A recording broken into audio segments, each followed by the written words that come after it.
People tell me that mid-grade comics are one of their hardest comics to grade. Um, Most people, for high-grade comics, for estimating a raw comic grade, it's pretty straightforward because uh, if you think a book is a 9.8 contender, it should have no visible flaws. Zero. I know technically the grading scale says you can have one minor flaw, whatever. Doesn't really matter. Zero visible flaws. That means your corners have to be nice, crisp 90-degree corners. Obviously, can't be any indents.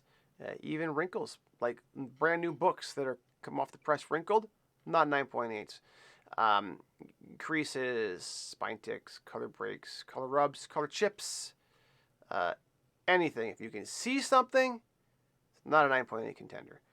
Our rule of thumb is if there's any color break on that book at all, so if there is even one tiny spine tick with a color break, 9.4. Now, some people will say, oh, I've got the book back and had a color break and it was a 9.6. Sure, of course. Things are going to slip through the system. Odd duck results are going to come in. Of course, that's going to happen. I just tell people if there's a color break on a book, in our opinion, 9.4. And then, just sort of some sliding scales as they get below that. But mid-grade comics can have quite a few flaws and quite a few more significant flaws. And they can be difficult for some people to nail down. And that can lead to very vast differences of opinion, which, of course, in older comics can lead to big differences in value. So what we're going to do is we're going to go through some of this stuff anyways, but these are Silver Age books that we have gone ahead and shown people before, and we're going to be going through more Silver Age books today. But I wanted to basically highlight some of the things that we look for in books that are likely in the mid grade, okay, and where we start from. So we take a book, and keep in mind that the first thing you got to look at is the overall look of a book. You can't start by looking at, the individual flaws. So a book like this, I look at it and I say, well, it's in pretty decent shape. We haven't cleaned and pressed this book yet. It's got some dirt and debris down the spine. It's got indents on the back. It has spine ticks. It's got something sticking in there, but the book is complete. Okay, there is this could be a marvel. This could be a marble chip. Could be a printing error. But there's a little teeny tiny piece missing out of the edge. But the back is complete.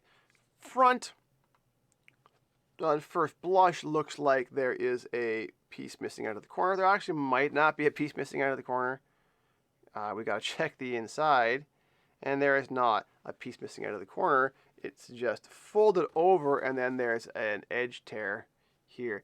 Now, difference between a spine split and an edge tear.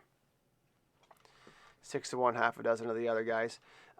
Usually, if there's like folded paper or stuff like this on here, it's an edge tear. If this all looks perfect and there's split, spine split. Spine splits are graded differently than tears. So that page exists there, but there is an edge tear. So then we start looking at staining. If there's big stains, that's gonna affect it. This book doesn't actually have staining on it. And then we start looking at creases because CGC specifies their creases basically by slight, small, medium, full length cover. And there are some in the 10-point grading scale, some breakpoints on creases. And basically moderate size creases put you in 5.5-ish range. Okay. Sometimes if the rest of the book looks really good, maybe you get to a 6. But that's pretty much it. Okay. So I take a look at this book and I can see there is a crease that goes from here to here. Okay, it goes right across here. Breaks color for sure down here. If this crease broke color all the way across, then I would say you're capping at a 5.5. And then when you take into account You've got a tear over here, and there's some other color breaks in here. That's getting you lower. I say you're probably down around into a 4.5 on a book like this. But this crease doesn't actually break color all the way. So I would say right now, this book, in its current condition, it's 4.5. Now, when I clean and press this book, this part of the crease is going to disappear because it doesn't break color, see? This part's going to remain, so there's going to be that color break in there. There's going to be a likely little color break in here. The rest of the book's going to smooth out. This is going to be good. I probably get this book up to a probably 5 because of this edge tear. It's not going to raise a lot because of the tear and because of this. If this tear wasn't here, I would say I'd probably get that up to a 5.5, probably even a 6. Okay, so just to give you an idea of the benefits that cleaning and pressing can have, especially on mid-grade older books. Mid-grade older books are great ways to pick up, to get value for money. Okay. Again, here's another one, Sergeant Furious Howling Commandos number 48. Now, this particular book is actually in at least the front is in excellent condition. There's some ink transfer up in here. Okay, that may or may not come off. It's on the yellow. It's probably not coming off. But the front looks great. There's some spine ticks in the side, but the colors are good. Very little color rub. That's nice. The corner has some wear on it down there. The back also looks great. So this actually is a book. It's not a mid grade. It's probably getting into the bottom end of high grade. Now in its current condition, it's still dirty, and you can see there's dirt accumulation in here. There's multiple minor spine ticks in here.